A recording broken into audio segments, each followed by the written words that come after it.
Hey AfterBuzzers and Married at First Sight fans, we are talking about the brand new show Honeymoon Island. We've got 5 couples to talk about this season, and also we cannot wait to break down this new show concept and what we think it compares to on other TV shows. Stick around. You're tuned in to AfterBuzz TV, the ESPN of TV talk. Now, let the buzz begin.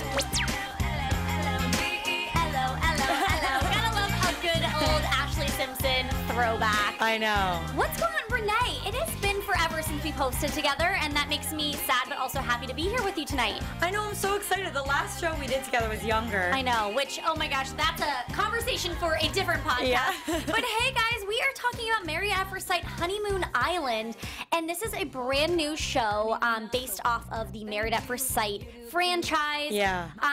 Obviously, I was a fan of the Married at First Sight shows, and then this is a kind of a brand new franchise for you to be talking about, Renee, correct? Yeah, I mean, I did watch Married at First Sight the first season, and I actually did really like it, but I didn't continue on with it.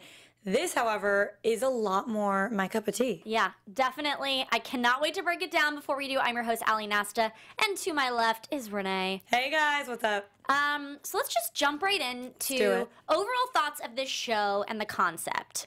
The concept is so interesting to me because, I mean, of course, throw a bunch of, like, girls and guys on an island and, like, what's going to happen. But the fact that they're pairing off the first episode is a lot, and I cannot wait because that is so...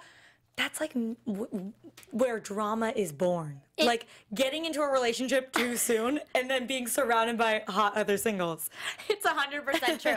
I think I was a little overwhelmed when I'm watching it at first because obviously I'm a huge fan of Bachelor in Paradise, huge fan of Are You the One, which is on MTV, and this was kind of like a combo of those two, I feel. I don't know if you guys watch Are You the One, but it's more competition based because they have to find, they are scientifically, I'm using air quotes if you're listening, scientifically paired up to find their significant other because they have a perfect match in the house. And then Bachelor in Paradise, it's just an odd amount of people just trying to figure out if they work out. But there's no competition, like no actual competition. Like obviously they're competing for love for one another, but there's no games or anything.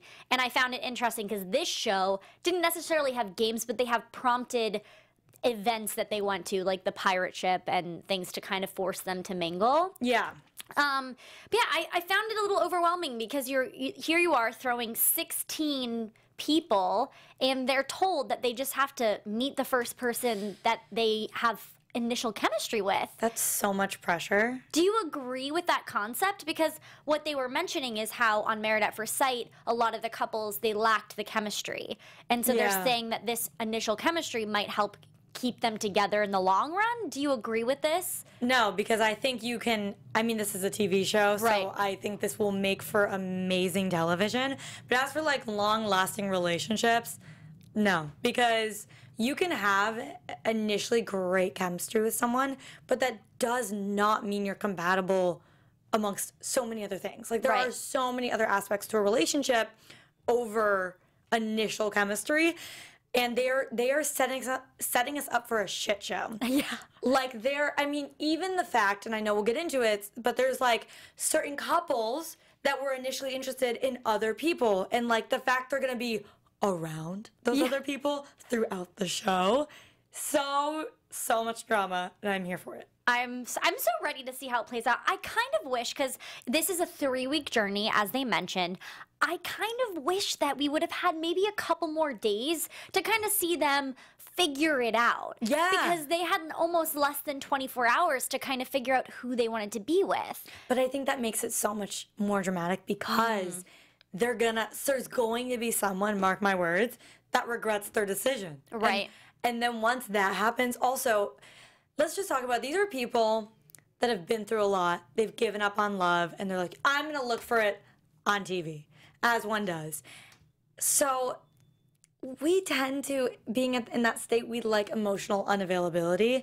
And now this show only has other emotional unavailable people aside from the person that you are meant to be with for the rest of the season, which can be, I mean, God, have you ever, I'm trying to think, even if I picking a movie on Netflix, let's say you pick one movie. You didn't know there's so many other good movies, but you pick one movie, and then you're about 10 minutes in, and you're like, I kind of wish I'd picked the other movie. Yeah. On Netflix, you can go back, and this show, they're like, nope, you committed. That's going to be great. I know. And I was kind of excited because I was like, whoa. I was just thrown off because everything was happening so quickly. And I was hearing a lot of, I'm about to fall in love. I can see myself falling in love, which, I mean, don't get me wrong, that is great, and I'm excited. I'm here for it, and I'm excited to see how this show plays out because it is the first season of this. But it was a little alarming to hear that because I was just like, whoa, to have to think about that so early on is just a little intense. But obviously, this is a show. This is what it's meant to be, and they know what they're getting themselves into, so they're ready for it. I mean, the fact that, like, the word kid was dropped at any point during this episode was a lot. To, like, I could see myself having kids with them. Like, what? Yeah. Like, we just met. But I guess, I mean, the show, Married at First Sight, is that overwhelming. I think, though, the reason why this was so much more overwhelming and why we felt more pressure is because, like, the decision is already made. Like, that's who you're going to be on this reality show with until this is over. So, sorry, there's no one else. But there's, like, so many people. We don't know who's going to end up with who. And we're like, they have chemistry. Like, why didn't they end up together? And it's just a lot to take in. Right. Especially, so this show, like, compared to Bachelor in Paradise, like, in Paradise, the one great thing about it and the one thing I love is we know all the characters. These are all Bachelor favorites, or I mean the worst case scenario is like the girl that was eliminated week 2 that we don't remember from like 8 seasons ago, but for the most part it's people we recognize and know, and we're like, oh, that one's a little cray. But these are all new people. They got them from, I guess, those who were rejected from the process, but we don't know who they are. We don't know their ticks. Right. Well, and you know what I found a little interesting, too, is that they brought up that they were matched. Like, I can't remember the exact verbiage, but they had mentioned that these people were technically, like, measured to be compatible, and then they were thrown into figuring out if they could find that one compatible person. So I found that a little confusing to me because I was like, right, because like so technically they were like, we've made sure that we like vetted them through the matchmaking process, and all of them were put together, and they all, I think, technically had a match. Maybe I misunderstood that, and if you guys can comment below, maybe I misunderstood that. And that was confusing to me because I'm like, okay, so if you scientifically matched all these people up and they have a perfect match there, but you're not going to tell them who it is and you're going to let them figure it out until the end, does that kind of defeat the purpose of like matchmaking them? Or maybe it was just a verb that they used in order to say we vetted them and we matched them together or whatever. I don't know. I was confused by that. Yeah, because that's very Are You the One? Right. But in Are You the One, at least you know that you have one person. Yeah, and that you like they'll tell you well, not they'll tell you if you date the wrong person, you'll know if you go into that, what's that booth called? The truth booth. Truth booth. But this show, I don't know how they're gonna do it. Yeah, I'm into it so far. I mean, we'll get into this way later, but the trailer for next week already got me hooked. Oh yeah. And because you can see all these couples really forming relationships. And I mean, you know, sometimes this is for everybody. I mean, obviously finding love can be found in the weirdest of ways and the most unconventional of ways. And we've seen that work on Bachelor in Paradise. We've seen it work on The Bachelor. We've seen it work on Are You the One? And a lot of the times it was people that weren't even supposed to be matched up together. Yeah, I feel like that's like chance, though. Yeah. You know, because it's the same thing of... There's people who we've had all these celebrity weddings engagements after 3 a month or 2 of dating. It's insane, but it could be, you could be that small percentage that actually makes it, but that would be purely out of chance because the odds that you're going to be that compatible with a person who you haven't even tested that compatibility with, it's so slim. Yeah. I mean, we saw this recently with Ariana Grande and Pete Davidson. Those two got tattoos, like plural, several tattoos, and then they just broke up. You don't know. So I guess that's the whole thing with this. It's a fun game of chance for us because we'll see who works and who doesn't, but there's definitely going to be plenty who don't. Yeah. Which also, like, do you think it could be a possibility where obviously we ended up with 5 couples out of the 16 people that were there. Do you think that these couples could intermingle with each other? That's what I'm saying. There's 100% going to be like things happening that shouldn't. Like, it's going to be probably the rules. Yeah. Because The Bachelor has those rules of like, I mean, this is a little different, but you can't date anyone that works on production. Because I get it. Like, you're only supposed to, if you're a girl, he can date 30 guys or she can date 30 guys, but the contestants can't date anyone else besides The Bachelor.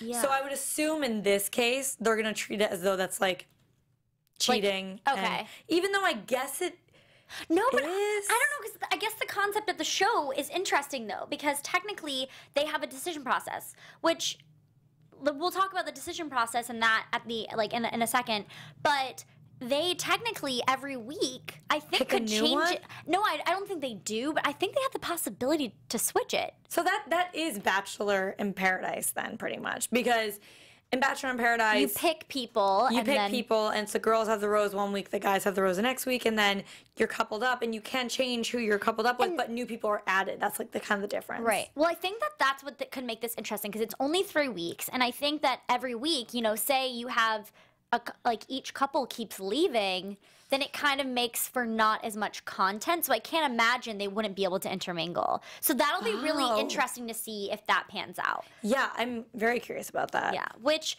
speaking of couples and intermingling, let's just kind of jump into who we had and who was hitting it off just at first sight, which I found really fun. So first we had Eric and Katie, and they seemed to be very sweet, and Katie was saying like she had noticed him right as soon as she walked in. Like, she kind of directly made eye contact with him, shook his hand, and was like, okay, like, I know he's the one. Yeah. Which is, it's just like crazy, too, because there's 16 people there. Yeah, but at the same time, have you ever like had someone walk in the room that you're like, oh my God? Yeah, that is very true. So it's like a crazy attraction thing, but it happens. Well, and what's crazy is that I know, like, when you meet someone and you just want to spend every moment with them, like, sometimes it just happens and it's just like fate and perfect. Yeah. So it will be kind of fun to see like which of these couples it just was fate and this was just their process of this to all happen. Well, weren't the experts saying, like, because they did end up picking each other to, be the couple at the end, but the people were saying that they were very surface level.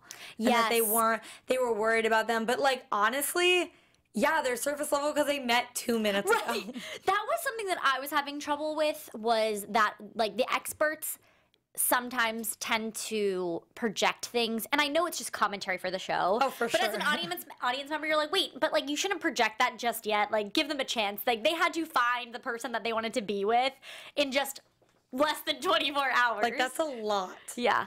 Which, I don't know, I mean, it's going to be fun to see how this series goes and how this pans out, because obviously we've got, like, 90 Day Fiancé, we've got Married at First Sight, all these fun dating shows. What is the new one that's, like, people, you have, like, one person stand on stage and they bachelor.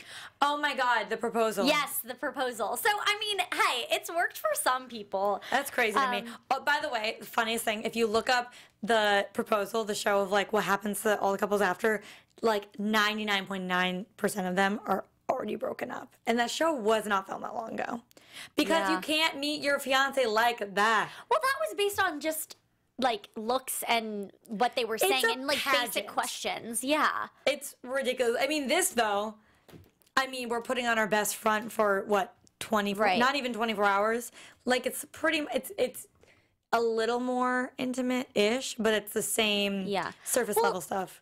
I will say what I found a little interesting, because I kept looking at the ages, which I'm not like trying to think about that, but I will say, even though obviously they only have less than 24 hours to kind of get to know each other, and it's a very fast process, I felt like there was a little bit of slight maturity in these couples so far, and I don't know if maybe that was just me guessing too soon, but I felt like there was a little bit, I don't know, but maybe just because there was not enough time for me to really see any of their personalities to kind of understand in the first episode. Oh, yeah, we have no idea who these people are.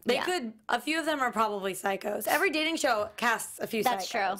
That is true. Who's it going to be? We'll find out probably episode 3. Definitely. So we've got Eric and Katie. We've got, so then that leads us also to Taylor and Isabella. Or Tyler, sorry, not Taylor. Tyler and Isabella. And they had mentioned, like she started crying. Like, she's really into him. That's a lot. Okay, I'm sorry, but that girl, you met him like 10 hours ago.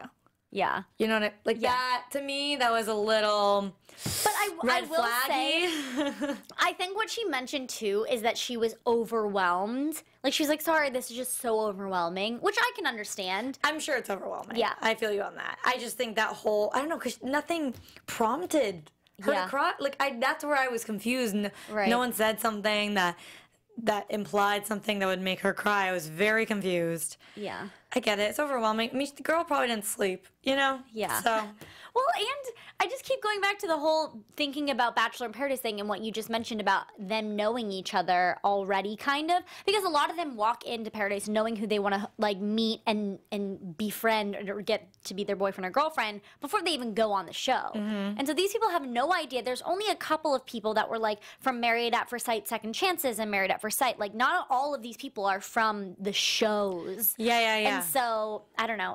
I wonder if they get any type of, you know, synopsis on like who's going to be there. Like maybe not names, but just like personalities or. I doubt it. On this kind of show, I don't think so because it's not like Paradise. I mean, you can watch the season and I think that makes it more fun because you could, you know, see if they're crazy on that season or weird or whatever. Yeah. Whereas this, because they're not on the show, it's different. Right.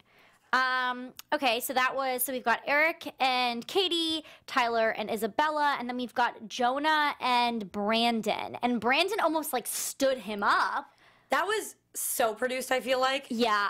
Because God, they built it up right before the commercial break. And I was like, geez, who saw that coming? Also, when we saw Brandon like getting overwhelmed because he was going to talk to the girl, again, they just got there. Like, just try to talk to someone else. Like, I think he was being pretty reasonable to, like, make sure it was real. Totally. And then we also have Chris and Jada, which Chris was kind of a hot commodity. He had 30 girls after him. Jocelyn was one of them. She was very upset when she went home. So that was kind of sad. And then I'm forgetting one of the last couple. Kimber and Shannon? Kimber and Shannon, yes. Which they were the first ones to kiss. I know. And they were into it. And Kimber even tried to test the waters with Jonah. Hardly, because she was very like, oh, I like him. I just want to make sure you don't like me, right? Because I like him. She was very chill about that. Yeah, they're cute. I think the most interesting, what I'm so excited for next week is going to be this whole, in the preview we saw Jocelyn comes back. Because he was, oh God, wasn't, Jonah was saying, oh no, sorry, Chris.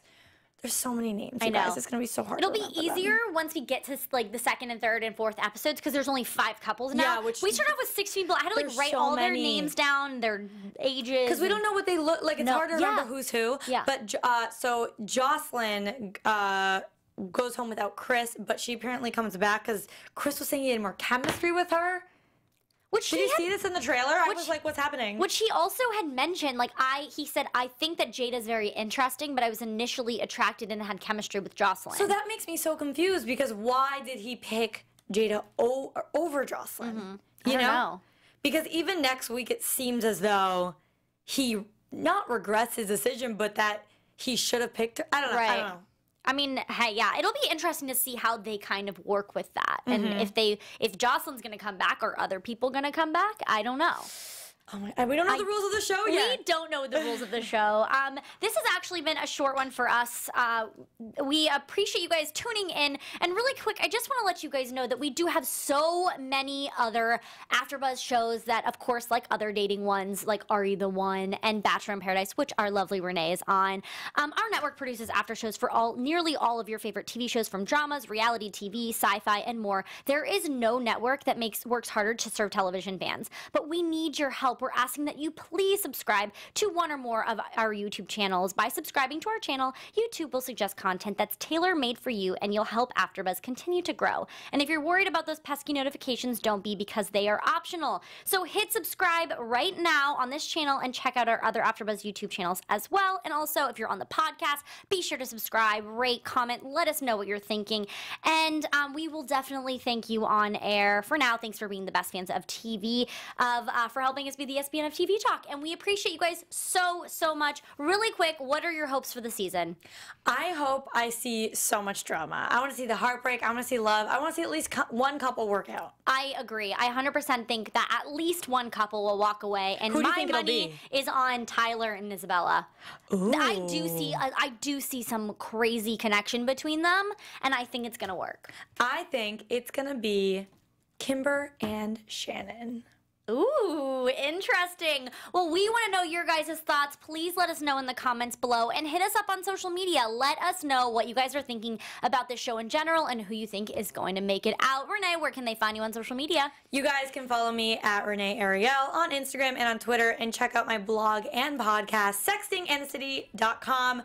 I just had Ravi Volman on my podcast, who I was in love with when I was 10. Tale of the future, guys. You're going to want to listen. It's pretty good. Definitely go check that out. I'm Allie Nasta. Find me on all social media platforms at Allie Girl. We will see you next week. Bye, guys.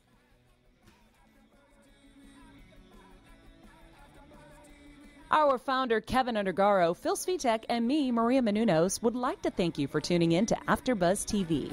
Remember, we're not just the first, we're the biggest in the world, and we're the only destination for all your favorite TV shows. Whatever you crave, we've got it. So go to AfterBuzzTV.com and check out our lineup. Buzz you later. The views expressed herein are those of the hosts only and do not necessarily reflect the views of AfterBuzz TV or its owners or principals.